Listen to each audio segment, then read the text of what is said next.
It's the biggest purchase most people make, their home. But would you want to live in a place where a grisly murder happened? As Lisa Guerrero found out, there are plenty of houses for sale that have a past. In the beautiful seaside city of Monterey, California, down a quiet street sits a quaint house that hides a sinister secret. So here is where the actual body was found. Imagine this couple's shock when they discovered a skull in their backyard. You could never be prepared for somebody to look at you and say, a serial killer's been living in your house. Scott and Laura Cote say that when they bought their home, they were never told that the bodies of two murdered women were buried on the property in the 80s. It's stunning and sickening and surreal all at the same time. And they're not the only ones. We wanted to find out if some homes for sale are hiding a dark secret. This may look like the perfect starter house, but one thing the listing doesn't mention: this was the scene of a grisly triple murder. Just last year, a teenager killed his mom, dad, and kid sister. Each of the victims was shot multiple times in the head as they walked through the front door.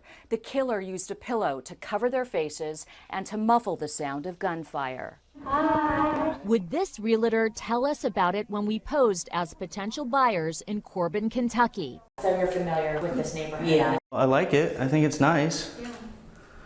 And anything else need to know? Not that I know of. Not one word about the home's dark past. I'd like to know why you didn't disclose the fact that there was a triple murder here. I didn't know. I had no idea.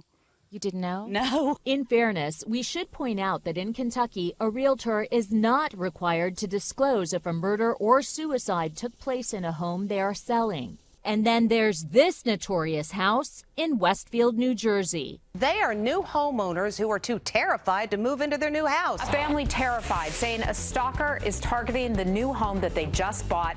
It's the house known as The Watcher, after an anonymous letter was sent to the new homeowners with this chilling message. I am the Watcher and have been in control of the house for the better part of 2 decades now. My grandfather watched the house in the 1920s and my father watched it in the 1960s. It is now my time.